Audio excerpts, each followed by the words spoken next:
let's get into it. What we've been playing. Let's start with you, Peter. Have you gotten into anything significant in the last week? I've continued Uncharted 3, and I've tried out Pal World. How's Uncharted 3 going? So Uncharted 3, I'm on Chapter 8. I've made it further this playthrough than I did the previous time I played it. And so far, if we're being honest, it's okay. Like, I am not wowed by any part of 3 so far. And I don't know what's wrong with me. Because I don't like 1, but I like Uncharted 2 quite a bit. But so far Uncharted 3, it's like, this just feels more of the same, but lesser than. While I still hold the opinion that 3 is better than 2, and I think each successive one gets better, I also have to put into perspective, I played that main trilogy. I want to say it was back in 2016. So that's 8 years ago at this point. Like, the gunplay just feels so stiff and straightforward. Like, there's not a lot of... There's no pizzazz. There's no magic. There's no... Oh, like, Last of Us Part 2's combat is incredible. Uncharted... And again, obviously, one comes out significantly later than the other. I'm not comparing, contrasting. But it's just... Uncharted 3's combat is so average. It's serviceable. It's not bad. It's perfectly fine. Again, it's just more of the traversal, which, again, has just been ruined for me, and there's so much of it here. You've had several puzzles so far that I do have my stupid Peter brain of how the fuck was I ever supposed to figure this out on my own.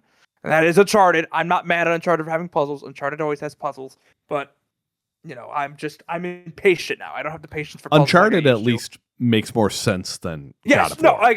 Yes, no, that is fine. Yes, God of War having puzzles. It's like, you can rip creatures in half with your bare hands. Why are you trying to move a jar into the right spot? Like, why am I trying to put a red jar and a red block and a blue jar and a blue spot? Like, that kind of shit. You know what I mean? Like, I'm the God of War. Knock it off. But I still really like the characters and the voice acting. And also, another thing, the music is remarkable.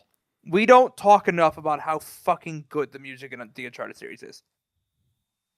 I've never really thought about it. Oh, it's so good. You gotta fake that. Okay, well, the main theme of Uncharted. Next time we do listening to tracks for music, the Uncharted theme is worth it. It nails the tone of just like going on like a treasure hunting adventure, quippy jokes, great action, beautiful scenery, and just a grander ideal of like treasures and danger but thrill. Like it nails it so fucking well. And there's something else. I just want to speak it into existence. A hidden gems based episode of listening to gaming music. Let's mark that down. I would love that. The more I play through Uncharted 3, I just think to myself, man, I really can't wait for Uncharted 4 because I hear it's really different from the original trilogy, and I want to feel how Uncharted 2 made me feel again. That's what I want. I do maintain I think you'll like Uncharted 4 more. The thing that you said that you don't want to, like, you think it's unfair to compare Uncharted 3 to The Last of Us Part 2. I'm not quite sure it's unfair because my main reason for believing that is they've had the same gameplay style for over a decade now, and it does mean that the original Uncharted trilogy looks a lot worse because we've just seen it iterated upon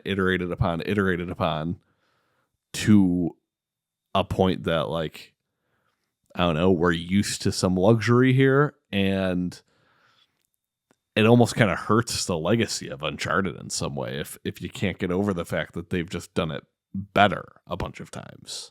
Also, you talk about, it's been 10 years. Oh, and it's almost been 2 decades. When did Uncharted 1 come out? 2007. Oh my goodness. 17 years. Yeah, I know. Jesus Christ. We're getting old. That's been a realization lately. Even just saying that I played the games back in 2016 and how that's 8 years ago. Yep, and I still feel like I remember that year so well. And then I'll look at like 65-year-olds, be like, how are you not falling apart? How is your brain not fucking falling under the weight of having 65 years of life to remember? It's especially tough when looking back at years. It's like 2016, that's when I started going to college. And I still feel like I didn't graduate college that long ago. Except it was 4 years ago. So yeah. I guess it has gotten kind of long. As I get older, like, again, I still feel like I did, like, ever since I got to, like, senior year in high school, or like I graduated high school, I felt like the same person since then. Like, I don't know how to describe this. Like, I've matured, I've changed my stances, I've learned so much, but it's like, I've never shooken that feeling of, like, I'm still, like, I don't feel like an adult. I just wonder from, like, whenever I see, like, real adults in the world, like 50 people in their 50s, people in their 40s, people in their 60s, I'm like, I wonder, like, do you still feel like this too? And you're like, is all of this just an act? Is adulthood just everyone playing pretend and we all just secretly feel like this forever? I think yes, mostly. The other aspect I wanted to bring up is that I believe there's been actual, like, science done to kind of rationalize this in the way that social media has made the world so much bigger.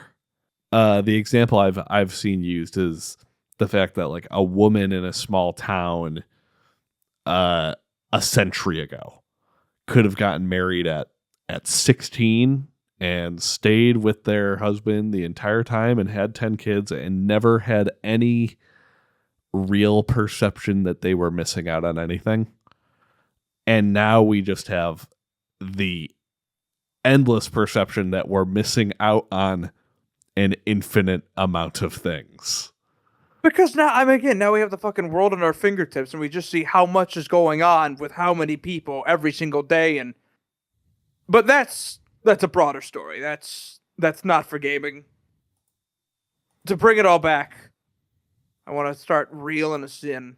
Uncharted 3. Yeah, now that Mark's not here, I can put my foot down and not get reamed out for doing so. Uncharted 3 is fine. I'm gonna beat it because, again, I want to have it. It's crazy. It's clear that I'm not that into it because I feel like I've slowed down in how many single player games I have been playing. I feel like I was like playing 2 at a time, even 3 at a time, going against my rule because I normally only ever have 1 at a time. But there were several points last year where I was liking a couple games so much that I didn't want to put either down. And I want to be done with Uncharted 3 by December. I beat both Doom games by the end of January a couple years ago because I was that into them. Whereas Uncharted 3 is 9 hours. And I'm just like, okay, at some point I'll continue. But I am going to beat it. I want to clarify something. I believe you said you want to be done with Uncharted 3 by December. I meant January. Oh, okay. I was like, are you giving yourself a full year for this? No, it's not Nier Automata. I like this game more than Nier. It's only 9 hours, and there are 22 chapters in. I'm already on chapter 8. I feel like I've barely put any time into it. So I'll be done with this. I just have to sit down and hopefully start liking it. I mean, like, the whole point, or like every piece of promotion I ever saw for this game was you're in a desert. And I'm starting to think that that's not, like, a lot of the game. I can't quite remember how it's paced out. Like, in 2, I think you go to Nepal in Uncharted 2. I feel like you're there for the vast majority of the game. Whereas with 3, it's like, Joe, like, I'm in France right now. We're in France looking for Chloe and Charlie, and it's like, we're still not in the desert, and we're almost halfway through the game. Conversations like this make me think, like, oh, should I replay Uncharted? But then I also hear about the struggles you're having with it, and it's like, I'm probably fine if I don't replay Uncharted.